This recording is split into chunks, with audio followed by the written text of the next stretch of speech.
Hello students, welcome to global online. June 2025 में होने वाले यूजीसी नेट एग्जाम के ऑफिशियली एप्लीकेशन फॉर्म्स जारी हो चुके हैं। आई होप आप सभी स्टूडेंट्स ने ये नोटिफिकेशन, ये कैलेंडर अब तक जरूर देख लिया होगा। अब ऐसे में स्टूडेंट्स, अगर आप लोग फॉर्म भरने वाले हो तो आप सभी के लिए कुछ इंपॉर्टेंट ऑफिशियल इंस्ट्रक्शंस एनटीए की वेबसाइट पर जारी की गई हैं, जिन पर आपको जरूर ध्यान देना है। अगर एक भी इंस्ट्रक्शन आपकी मिस हो जाती है तो हो सकता है कि आप फॉर्म गलत भर दें, एंड अगर आप फॉर्म गलत भरते हो तो फॉर्म रिजेक्ट होने का चांस भी जो है वो बढ़ जाता है। तो आज इस वीडियो में आपको सारी ऑफिशियल इंस्ट्रक्शंस मैं देने वाली हूँ। लेकिन आगे बढ़ने से पहले बताना चाहती हूँ कि पेपर वन प्रिपरेशन के लिए कंप्लीट कोर्स लेकर आई हूँ, जहां पर स्टूडेंट्स आपको डेली हम लाइव लेक्चर्स के साथ पेपर से पहले पूरा सिलेबस कवर करवाने की श्योरिटी देते हैं। सिलेबस कवरेज के साथ साथ 2 से 3 बार पीवाईक्यूज एंड एक्सपेक्टेड क्वेश्चंस के साथ आपकी बेहतर तरीके से रिवीजन भी हो जाएगी, जहां पर स्टूडेंट्स को इजी ट्रिक्स और टिप्स बताई जाएंगी कि कैसे करेक्ट आंसर्स को आइडेंटिफाई किया जा सकता है। साथ ही स्टूडेंट्स, आपको topic wise MCQs and PYQs हम प्रैक्टिस करवाते हैं। Full syllabus and unit wise mock test आपके लिए प्रोवाइड करवाए जा रहे हैं, जिसमें से कि एज इट इज सवाल एग्जाम में पूछे जाते हैं। एंड हर एक क्वेश्चन जो रिवीजन के लिए आपको दिया जाएगा, सभी के साथ इजी एक्सप्लेनेशन दी जा रही है। स्टूडेंट्स, न्यू बैच हमारा 21 अप्रैल से शुरू हो रहा है, जिसको ज्वाइन करने के लिए ये गिवन नंबर्स पर आप व्हाट्सएप के थ्रू कांटेक्ट कर सकते हो। साथ ही स्टूडेंट्स, डेमो क्लासेस जरूर देखिएगा, जो कि ग्लोबल ऑनलाइन ऐप में अवेलेबल है। स्टोर सेक्शन पर सर्च बार में लिखिए UGC net 2025 paper one. Content पर जाकर आप देखेंगे डेमो क्लासेस के साथ में रिकॉर्डेड सेशंस भी अवेलेबल हैं, जहां पर आपको यूनिट वाइज हम कंटेंट प्रोवाइड करवाते हैं, प्रीवियस ईयर क्वेश्चन पेपर का सॉल्यूशन आपको देते हैं। एंड ये एक ऐसा कोर्स है जो कि डेफिनेटली आपको अपने फर्स्ट अटेम्प्ट में भी जून एग्जामिनेशन को क्वालिफाई करने में हेल्प करेगा। इसी के साथ अब अपने इंस्ट्रक्शंस पर आगे बढ़ते हैं। देखिए स्टूडेंट्स, ये एनटीए की ऑफिशियल वेबसाइट पर ही इंफॉर्मेशन दी गई है कि जो भी स्टूडेंट्स ऑनलाइन एप्लीकेशन फॉर्म भर रहे हैं, वो फॉर्म भरने से पहले इस चीज को ध्यान से समझ लें। पहली चीज जो आप लोगों को ध्यान में रखनी है वो यही है कि आप जो भी आप लोगों के मार्कशीट्स हैं, 10th की, 12th की, मास्टर्स की, ये सभी मार्कशीट्स को अपने सामने रख लें, क्योंकि उसी के बेसिस पे आप लोगों को फॉर्म फिल करना है। उसी के बेसिस पे आप लोगों को अपने मार्क्स एंटर करने हैं और फॉर्म पे फिर आगे की ओर बढ़ते जाना है। ठीक है। साथ में आपको अपना नाम, अब देखिए कई स्टूडेंट्स ऐसे होते हैं जो कि अपना पूरा नाम फॉर्म भरते समय यूज करते हैं, लेकिन आधार कार्ड में उनका पूरा नाम नहीं है। जैसे अगर मेरा नाम देखिए अंकिता सूद है, और मान लीजिए मैंने फॉर्म भरते समय अपना पूरा नाम लिख दिया अंकिता सूद, लेकिन जो मेरा आधार कार्ड है या जो मेरे डॉक्यूमेंट्स हैं, उसमें नाम सिर्फ अंकिता मेंशन किया गया है। ऐसे केस में स्टूडेंट्स, आपको वही नाम अपना एंटर करना है जो कि आपकी मार्कशीट्स, आपके डॉक्यूमेंट्स में, आपके आधार कार्ड में लिखा गया है, क्योंकि आधार कार्ड के थ्रू वेरिफिकेशन ऑनलाइन फॉर्म भरते समय भी होती है, एंड एग्जामिनेशन देने जब आप जाते हो उस समय भी आधार कार्ड या आपकी वैलिड आईडी प्रूफ से वेरिफिकेशन होती है। तो वहां पर अगर नाम इस तरीके से अलग होंगे तो आपका फॉर्म पहले ही रिजेक्ट हो जाएगा। ठीक है। सेम चीज आपको अपने मदर के नाम में, अपने फादर के नाम में भी ध्यान रखनी है कि जो डॉक्यूमेंट्स में, आधार कार्ड में उनका नाम है, वही नाम पूरी तरीके से आप लोग फिल करें। इसके साथ ही स्टूडेंट्स, आइडेंटिटी के टाइप में देखिए सबसे वैलिड तो यही होता है कि आप लोग अपने आधार कार्ड के थ्रू ही फॉर्म फिल करें। आधार कार्ड वेरिफिकेशन भी यहाँ पर आपकी हो जाएगी। इसके बाद फिर आपको किसी लंबे प्रोसेस में पढ़ने की जरूरत नहीं रहेगी। जैसे ही आप अपना आधार कार्ड, आधार नंबर एंटर करते हो, आधा फॉर्म आपका ऑटोमेटिकली फिल हो जाता है। उसके अकॉर्डिंग आपका नाम, आपका एड्रेस, ये सब चीजें ऑटोमेटिकली फॉर्म में आ जाती हैं। तो गलती होने का चांस जो है वो कम होता है। लेकिन फिर भी अगर आपके पास आधार कार्ड नहीं है तो उसके अलावा वैलिड आईडी प्रूफ में आपका अकाउंट का पासबुक चाहिए, वो भी चल सकता है, लेकिन उसमें फोटो अटैच होनी चाहिए। आपका passport number, ration card, voter ID number और गवर्नमेंट आईडी प्रूफ कोई भी चल सकता है, जैसे कि ड्राइविंग लाइसेंस वगैरह, ये सब के थ्रू भी आप सब लोग फॉर्म जो है वो भर सकते हो। देखिए स्टूडेंट्स, वैलिड आईडी प्रूफ की अगर यहाँ पर बात हम लोग करें, वैलिड आईडी प्रूफ का एक सबसे इंपॉर्टेंट चीज आपको ध्यान रखनी है कि एक तो आपके फॉर्म में डेट ऑफ बर्थ पूरी होनी चाहिए।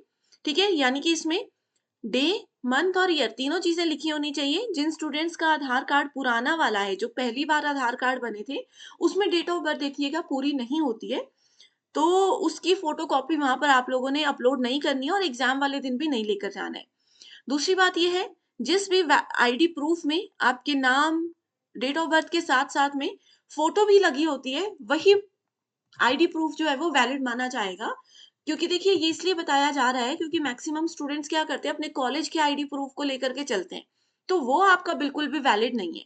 ठीक है? क्वालिफाइंग डिग्री सर्टिफिकेट जो है आपका लास्ट सेमेस्टर का, अगर आप लोगों का मास्टर्स डिग्री कंप्लीट हो चुकी है तो एग्रीगेट मार्कशीट आपके पास होगी, उसको यहाँ पर आपने अपलोड करना है। लेकिन अगर आप अभी फाइनल सेमेस्टर में हो, आपकी मास्टर्स डिग्री कंप्लीट नहीं हुई है, तो उससे पहले लास्ट जो भी सेमेस्टर आप लोगों का हुआ है, उसकी मार्कशीट आप लोग यहाँ पर अपलोड कर सकते हो। अपना परमानेंट एड्रेस और ईमेल आईडी खास करके यहाँ पर ध्यान से अपलोड करिएगा। ठीक है? एग्जामिनेशन सेंटर जब आप लोग फिल करोगे तो आप लोगों के पास 4 सिटी को फिल करने का ऑप्शन होगा, उस पर ज़्यादा ध्यान स्टूडेंट्स को देना है। इसके अलावा जो भी स्टूडेंट्स ईडब्ल्यूएस, पीडब्ल्यूडी या किसी अदर कैटेगरी से अप्लाई कर रहे हैं, तो वो सभी स्टूडेंट्स अपने उन डॉक्यूमेंट्स को फॉर्म भरने से पहले रेडी करके अपने सामने रख लें, क्योंकि उसमें कुछ कोड होता है, वो आप लोगों से फॉर्म भरते समय माँगा जाता है। और देखिए, जो भी ये सर्टिफिकेट्स होते हैं, इनकी ड्यूरेशन जनरली 1 ईयर तक वैलिड ये रहते हैं। तो एक बार फॉर्म भरने से पहले अपने सारे सर्टिफिकेट्स चेक करिए कि वो अभी भी वैलिड हैं या फिर नहीं है। अब बात आती है, जब आप फॉर्म भरोगे तो आपको एक अपनी पासपोर्ट साइज फोटो को अपलोड करना है एंड अपने सिग्नेचर को अपलोड करना है। ठीक है? तो आपने क्या करना है, एक व्हाइट शीट पे अपने सिग्नेचर कर लेने हैं और फिर उसकी एक फोटो क्लिक कर लेनी है। ठीक है? और उसी तरीके से आपकी जो पासपोर्ट साइज फोटो है उसको स्कैन करवा के अपने फोन में रख लेना है, या जहां पर भी आप अगर फॉर्म फिल करवा रहे हो, लोक मित्र केंद्र या साइबर कैफे में जाकर, तो फिर वो चीजें ऑटोमेटिकली वो लोग करके आपको देते हैं। ठीक है? तो खास ध्यान इन चीजों का रखना है। फोटो में देखिए, आप लोग फोटो क्लिक करवाने जाओगे तो मे बी हो सकता है उन फोटोग्राफर को ये चीज ना पता हो, लेकिन आपने उनको सामने से बतानी है कि जब भी वो आपकी एक फोटो क्लिक करें पासपोर्ट साइज के लिए, तो फोटो का 80% एरिया जो है वो आपका फेस कवर करना चाहिए। इस तरीके से आपका फोटो जो है वो आना चाहिए। ठीक है? एंड फोटो का साइज यहाँ पर इतना बताया गया है, इससे ज्यादा साइज अगर होगा फोटो और सिग्नेचर का, तो वो ऑटोमेटिकली अपलोड नहीं होगा। क्लियर? तो इस चीज का आपने खास ध्यान रखना है। कई स्टूडेंट्स क्या करते हैं, पासपोर्ट साइज फोटो के नाम पर अपनी इस तरीके से कोई फुल लेंथ फोटो अपलोड कर देते हैं। तो अपलोड तो हो जाएगी, आप खुश भी हो जाओगे, लेकिन फॉर्म आपका फिर ऐसे केस में रिजेक्ट हो सकता है। ठीक है? अब फाइनल बात आती है फीस पेमेंट की। तो आप लोगों ने अभी तक देख लिया होगा आपकी कैटेगरी में कितनी फीस आप लोगों को देनी है, किस कैटेगरी से आप अप्लाई कर रहे हो। तो ऐसे केस में स्टूडेंट्स यहाँ पर ऑप्शंस दिए गए हैं कि किस किस बैंक के थ्रू आप लोग फीस पे कर सकते हो। अगर आप में से किसी भी स्टूडेंट का इन लिखे हुए नामों में से किसी भी बैंक में अकाउंट नहीं है, तो परेशान मत होइए। आप डायरेक्टली यूपीआई के थ्रू यानी कि गूगल पे के थ्रू भी जो है फीस पे कर सकते हो। फॉर्म फी पे करते समय किसी भी बैंक में जाइए, जैसे एचडीएफसी या कोई भी ऑप्शन आपको सामने दिख रहा है ना, उस वाले ऑप्शन पे क्लिक करिए। वहां पर जाकर के आपको यूपीआई का ऑप्शन आ जाएगा और आप डायरेक्टली गूगल पे या पेटीएम किसी भी ऐप के थ्रू अपनी पेमेंट आसानी से क्यूआर कोड को स्कैन करके कर सकते हो। ठीक है? तो ये कुछ खास चीजें मैंने आपको बताई हैं जिनको लेकर स्टूडेंट्स में कंफ्यूजन रहता है। अभी भी अगर कोई डाउट है, और भी कोई डाउट अगर आपको परेशान कर रहा है, तो मुझे कमेंट करके बता दो। मैं डेफिनेटली स्टूडेंट्स आप सभी की हेल्प करूंगी।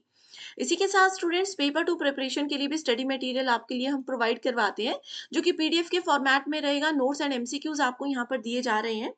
ये नोट्स एंड एमसीक्यूज स्टूडेंट्स आपको यूजीसी नेट के साथ साथ जेआरएफ, अगर आप बाद में जब असिस्टेंट प्रोफेसर का एग्जाम या इंटरव्यू में बैठते हो, उन सभी एग्जाम्स को क्वालिफाई करने में हेल्प करता है। तो जो भी सब्जेक्ट्स हमारे सामने अवेलेबल हैं, आप उनको देख सकते हो। ये नंबर पर आप व्हाट्सएप पर कांटेक्ट कर लीजिए। आप लोग फाइनल पेमेंट करने से पहले सैंपल स्टडी मटेरियल का एक्सेस भी कर लीजिए। सैंपल स्टडी मटेरियल आपको एक आइडिया देगा कि किस बेहतरीन क्वालिटी का कंटेंट आपको दिया जा रहा है। तो बेस्ट वे यही है कि इस नंबर पर आप व्हाट्सएप पर कांटेक्ट कर लीजिए। तो इसी के साथ फिर आज के डिस्कशन को हम एंड करते हैं। Thank you so much everyone and all the very best.